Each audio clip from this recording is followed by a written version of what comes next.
Malam hari ini kita membahas tokoh yang agak unik. Teman-teman mungkin mengenalnya, beliau ini ya tokoh besar filsafat barat abad 20, Bertrand Russell. Beliau ini sebenarnya ahli filsafat analitik. Beliau ini ahli matematika, ahli epistemologi, ahli filsafat ilmu, dan banyak ahli-ahli filsafat yang lain, termasuk yang paling terkenal sampai beliau nanti dapat hadiah Nobel tahun 1950. Itu beliau menulis buku yang judulnya History of Western Philosophy. Jadi beliau ini juga ahli sejarah filsafat. Mungkin teman-teman pernah baca bukunya, atau buku tipis kecil judulnya Problems of Philosophy.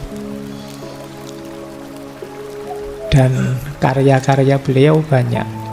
Kalau buku sekitar 60-an, kalau artikel sekitar 2000-an. Ya. Nggak bayangke ya sampean disuruh bikin makalah sak semester ndak tadi-tadi. Dia bisa nulis artikel 2000. Ya memang orang pinter. Beliau IQ-nya kabarnya 180. Lumayan ya, tinggi. Mungkin selisih sedikit dengan kalian. Yo, bedanya kalian ndak diukur gitu aja. Makanya jangan diukur IQ-nya. Jadi itu Bertrand Russell, termasuk dari keluarga bangsawan Inggris. Kakeknya itu jadi Perdana Menteri 2 kali zaman Ratu Victoria. Cuma beliau ini umur 4 tahun sudah ditinggal mati 2 orang tuanya dan saudara perempuannya. Diasuh oleh kakek neneknya. Cuma kakeknya 2 tahun kemudian juga meninggal. Dari sisi ini mungkin agak pahit kehidupan beliau, tapi ya karena anak pinter, cerdas, ya karir akademik beliau luar biasa. Beliau ini menikah 4 kali. Menikah 4 kali bukan berarti istrinya 4 ya. Menikahnya 4 kali, dalam arti menikah terus meninggal, menikah terus meninggal. Tidak di satu waktu terus 4. Jadi ya mungkin ini juga bagian dari pahitnya hidup beliau. Menikah terus meninggal, menikah terus meninggal sampai 4 kali. Tapi beliau panjang umur. Kelahiran 1872, meninggalnya 1970. Jadi 97-98. Dan jangan salah, umurnya panjang tapi perokok berat. Nah, ini antitesisnya teorimu kan?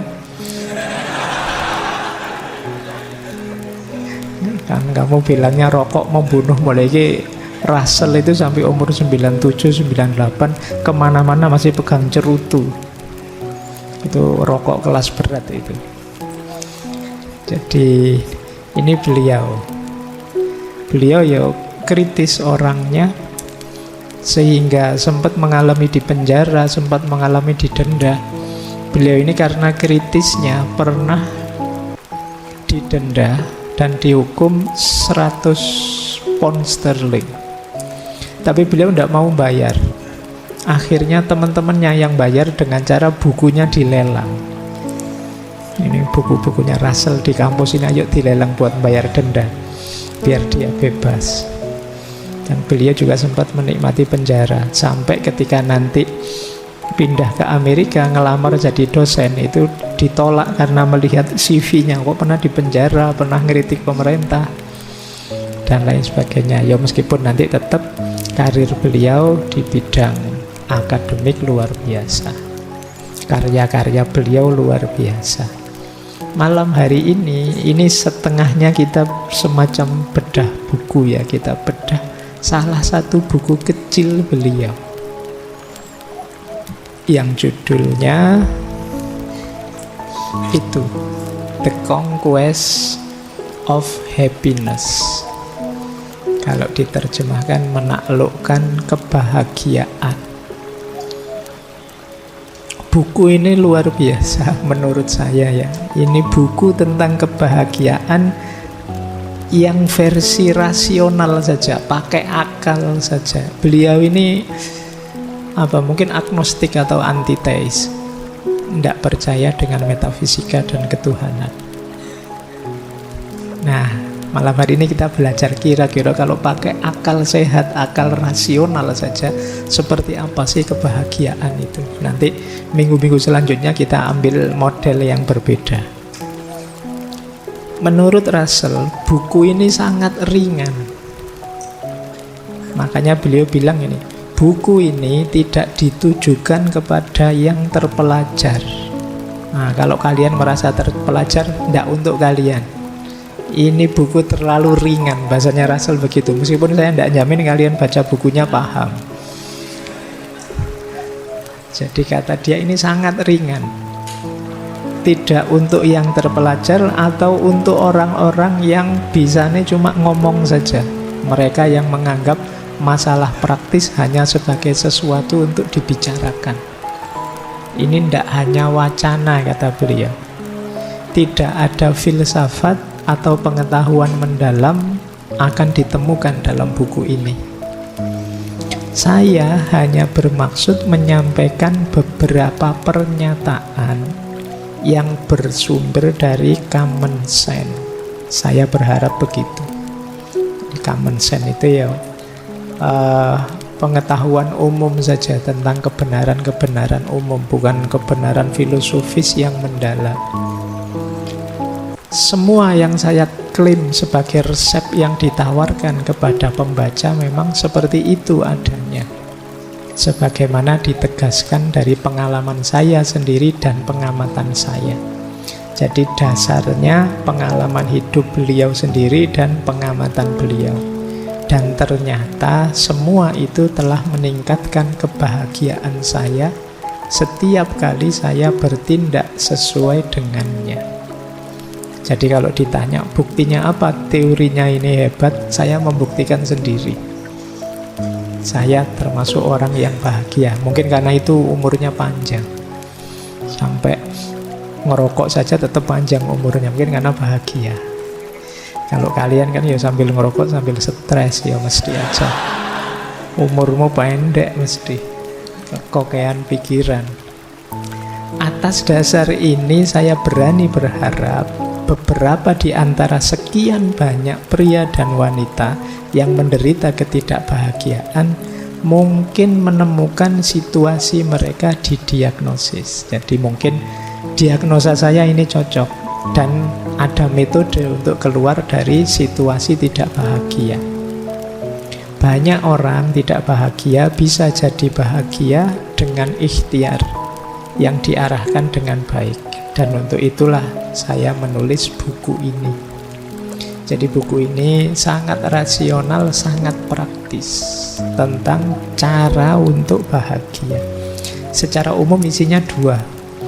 Apa yang membuat kita tidak bahagia dan sumber-sumber kebahagiaan itu apa saja. Jadi ini berteori tentang kebahagiaan Russell ini. Ini agak unik karena biasanya beliau ini ahli matematika, yang dibahas logika, yang dibahas analitika dan lain sebagainya. Baru di buku ini beliau membahas tema yang agak ringan, yang menurut beliau ini orang terpelajar mungkin ini terlalu enteng, kurang berat, makanya tidak untuk yang terpelajar. Yo, kalau teman-teman membacanya masih berat, berarti kita levelnya masih di bawahnya yang tidak terpelajar. Ini untuk yang tidak terpelajar. Baik, kita mulai ya belajar tentang kebahagiaan. Menurut beliau, seperti apa sih bahagia itu? Nah, judul bukunya Conquest of Happiness, penaklukan kebahagiaan. Karena menurut beliau kebahagiaan itu harus ditaklukkan. Ini agak beda ya dengan kemarin-kemarin di beberapa sesi kebahagiaan ada teori bahagia itu tidak usah dicari-cari, tidak usah diusahakan. Cukup kita rasakan bahagia sekarang, ya bahagia. Itu dibantah oleh Russell, apa ya bisa. Kalau kita lagi stres, lagi banyak masalah, lagi kalah, lagi drop, lagi apa, terus disuruh tiba-tiba bahagia, apa ya bisa. Bahagia itu ya tetap diusahakan, bukan sesuatu yang datang begitu saja. Jadi tidak mungkin orang tiba-tiba saja bisa menghayati hidup sebagai saya bahagia. Maka kata Russell, kebahagiaan tidak bisa dicapai dengan baik oleh mereka yang ingin langsung mencarinya secara langsung. Ada prosesnya. Ada hal-hal yang harus disingkirkan, ada hal-hal yang harus dihadirkan. Kalau ini belum dipenuhi, sulit kita bahagia. Dan wajar, emosinya manusia itu semua begitu. Bahagia itu kan jenis emosi. Emosi itu pasti karena dorongan sesuatu baik dari dalam diri maupun dari luar diri. Emosi kita itu kan dinamis naik turun karena ada faktor-faktor di dalam diri maupun di luar diri. Bahagia juga begitu. Selalu ada hubungannya dengan dunia di luar diri kita dan dunia di dalam diri kita. Harus diatur, tidak bisa tiba-tiba begitu saja bahagia. Ya kalau untuk ceramah sih gampang. Ayo kita syukuri hidup ini maka kita bahagia. Itu ya enak nek ngomongin ngono. Tapi kalau duitmu habis akhir bulan, tugas banyak, terus kuliah ndak lulus-lulus, terus di kampus dimarahi dosen, di rumah dimarahi orang tua, terus piye meneh. Ndak gampang. Maka kata Russell, bahagia harus ditaklukkan. Mari kita taklukkan kebahagiaan itu. Jadi itu misinya buku ini. Maka beliau menyatakan, demi kebahagiaan, ini umumnya ya, manusia membutuhkan bukan hanya nikmat ini atau nikmat itu, tapi juga perlu harapan, usaha, dan perubahan. Kalau kita ingin bahagia, tidak sekedar karena apa saya bahagia, tapi saya juga harus punya harapan. Kalau kamu hopeless, tidak punya harapan, ya tidak mungkin bahagia. Wah, saya tidak berharap Pak, entah saya masa depan saya nanti gelap, sulit bahagia. Harus tetap punya harapan. Yang kedua, harus ikhtiar. Tidak bisa begitu saja datang.